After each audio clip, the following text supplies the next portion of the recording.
September 6, 1976. A Soviet MiG-25 Foxbat disappears from Russian radar.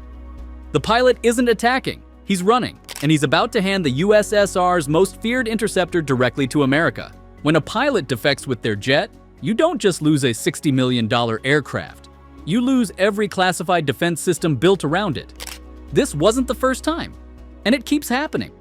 In this video, we'll see how one test pilot turned a routine flight into a billion-dollar intelligence coup, why gold bars made bomber crews disappear mid-mission, and the one systematic failure that makes pilots betray everything. March 30th, 1945. The Third Reich has maybe 3 weeks left. Allied forces are closing in from both sides.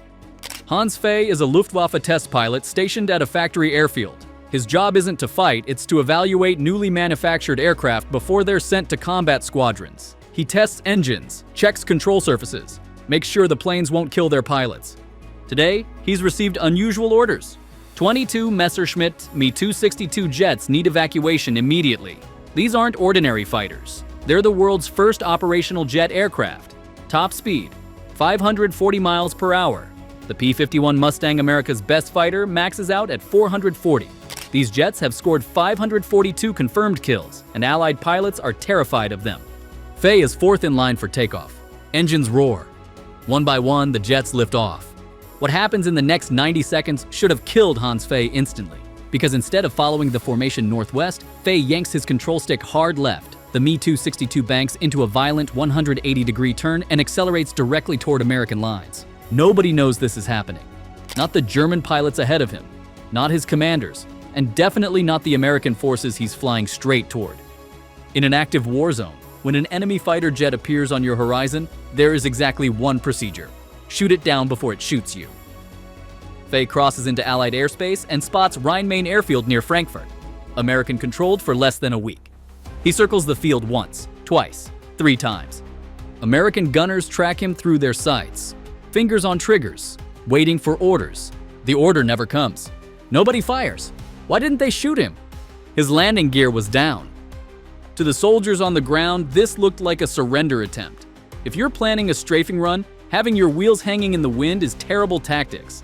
It kills your speed and makes you an easy target. So the Americans held fire and watched as Fay lined up and brought the Me-262 down onto their runway. But here's what actually saved his life. The landing gear hadn't been lowered deliberately. It had malfunctioned. The hydraulic system failed, and the gear locked in the down position. Fay couldn't retract it. It wasn't a calculated surrender signal. It was pure mechanical failure that Americans interpreted as peaceful intent. If the gear had failed in the UP position, which happens just as often, Fay would have been blown out of the sky. He survived because of a broken hydraulic pump. Fay climbs out, hands raised, and immediately asks to speak with American intelligence officers. Over the next several days, he tells them everything: manufacturing processes, engine reliability problems, tactical doctrine. When engineers examine the Me-262 up close, they're disappointed. Yes, it's fast, genuinely impressive speed. But that's where advantages end. The engines are horrifically unreliable. They overheat constantly. Average engine life is just 10 hours before complete replacement. Some don't last that long, they just explode mid-flight.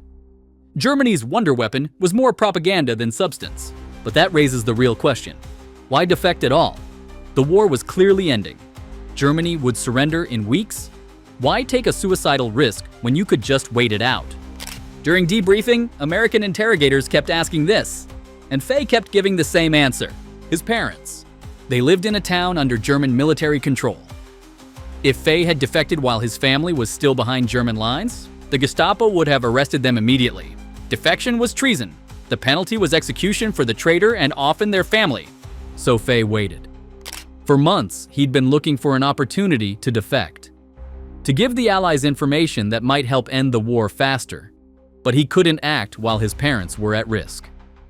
Then, 10 days before his test flight, the US 7th Army captured his hometown. The moment that constraint disappeared, so did he. He didn't want to be a hero. He just wanted to see his family again. Fay acted alone. But what if you're flying a 3-person bomber and your crew has zero interest in defecting? Taiwan solved this with the most morally questionable Cold War bribe: your body weight in gold bars. For a 160-pound pilot, that's $12 million in today's money. Taiwan broadcast this offer on frequencies Chinese military pilots monitored. Every day. Fly to Taiwan. Get rich. Live free. November 11th, 1965. Captain Li Shibin commands an IL-28 bomber in the Chinese Air Force. He's miserable. The regime treats pilots terribly. Promotions are rigged, and Li's been listening to those broadcasts. His mission? Routine training flight. Mid-flight, he banks hard east toward Taiwan, toward Chiayi Air Base, toward the gold. His navigator realizes what's happening and tries to resist. Li shoots him in the shoulder. The bomber crash lands, nose crumpled. Rescue crews find Li alive and pleased. The navigator shot and furious. The gunner dead on impact. Li gets 125 kilograms of gold, $9.6 million today. The navigator who tried to stop the defection gets 75 kilograms. Why? Taiwan needed a story. 2 defectors sounded better than 1 hostage. But it gets weirder. Li joins Taiwan's Air Force, rises to colonel, then publicly complains he didn't get enough credit. Taiwan gets tired of him. He leaves, becomes a Canadian resident, then visits his dying mother in China. Chinese authorities arrest him. While in custody, he develops cancer. China releases him early to avoid medical bills. He dies shortly after. The navigator falls in love with his hospital nurse, who's actually a Taiwanese spy. They marry anyway. Taiwan rents a room in their house to another spy. The navigator retires, becomes a US citizen in 1979, then in 1982 Chinese agents contact him, reconvert him to communism, and convince him to move back to China, where he lives the rest of his life. 3 countries, 3 allegiances. Getting pilots is valuable for propaganda. You can parade them in front of cameras, have them denounce their former government, but the real intelligence win? The aircraft they bring with them. When a pilot defects with a fighter jet, you get to tear that machine apart down to the smallest bolt.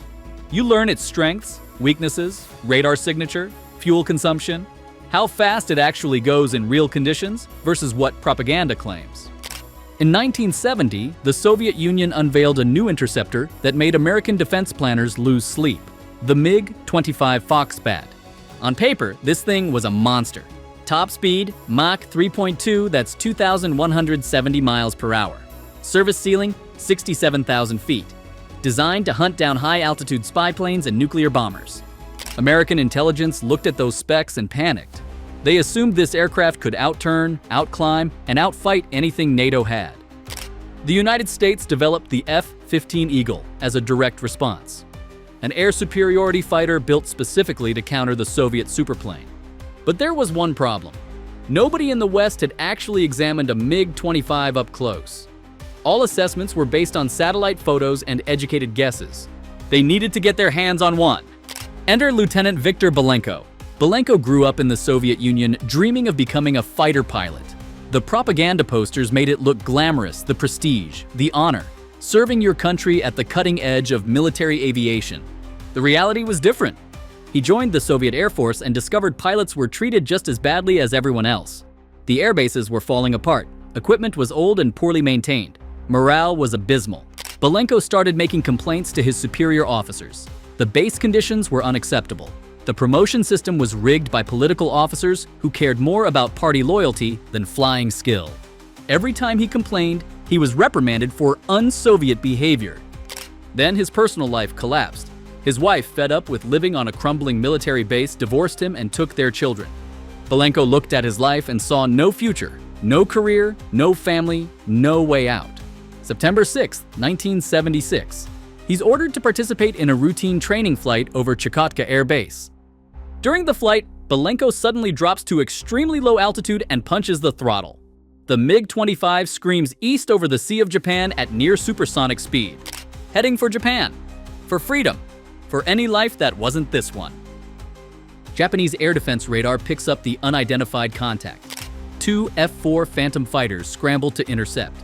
But there's a massive problem. It's a very cloudy day. The Japanese fighters have good visibility, but their radars can't track targets well in heavy cloud cover. They know something's out there. They just can't find it. Belenko has the opposite problem. He can track them on radar, but can't see them through clouds, and he needs them to guide him to a safe landing. Running low on fuel and unable to navigate, Belenko drops below the cloud layer and spots an airport. Hakodate. Not a military base, a small civilian tourist airport. He circles the runway 3 times, trying to figure out if it's long enough for a fighter jet. During his third pass, a Boeing 727 commercial airliner is taking off. Belenko has to swerve to avoid collision. Then he commits to landing. The MiG-25 slams into the runway. The front landing gear immediately explodes under impact. Belenko deploys the drogue chute, a parachute designed to slow fighter jets, and the aircraft slides 800 feet past the end of the runway before stopping in grass, just feet from a massive localizer antenna. If he'd hit that antenna, he'd be dead. Ground crews checked the fuel tanks. He had roughly 30 seconds of fuel remaining.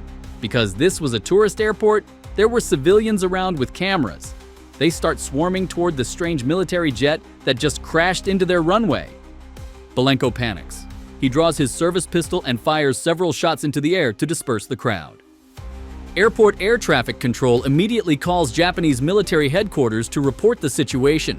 Military headquarters responds, "We're busy right now. Call the local police." So police show up, and they arrest Viktor Belenko.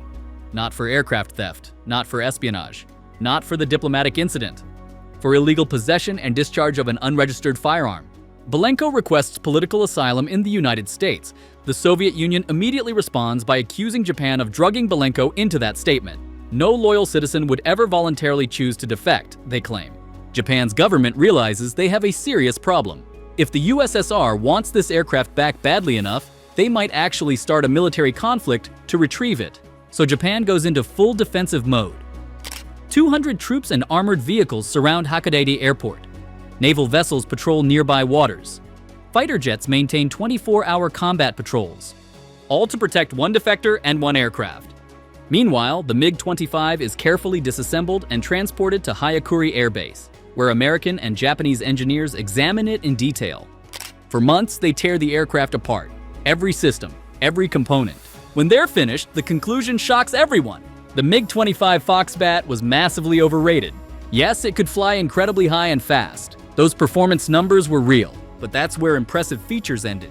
The radar was primitive compared to Western equivalents. The airframe was built from welded steel instead of advanced alloys, making it heavier than necessary. The engines were brute force designs that sacrificed efficiency for raw power. They had a tendency to fail catastrophically. And maneuverability? The MiG-25 had the turning radius of a cargo plane. Any competent fighter pilot in an F-4 or F-15 could easily outturn it. The Americans had built the F-15 to counter a threat less capable than intelligence suggested. But nobody in the US Air Force complained, because the F-15 Eagle over-engineered as it was turned out to be one of the greatest air superiority fighters ever built. Still in service today with a combat record of 104 kills and 0 losses in air-to-air combat. After analysis was complete, Japan faced another problem. What to do with the aircraft? They couldn't keep it. That would permanently damage relations with the USSR. So they carefully packed all MiG-25 parts into 40 wooden crates and mailed them back.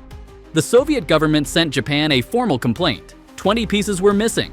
They demanded return of missing parts and sent a bill for $10 million in damages. Japan sent them a bill right back, damages to Hakodate Airport. Neither bill was ever paid. Here's the twist. Everyone benefited. Japan upgraded their inadequate air defense. The USA got Soviet tech and propaganda. The USSR investigated base conditions, made improvements, and started selling MiG-25s internationally for profit.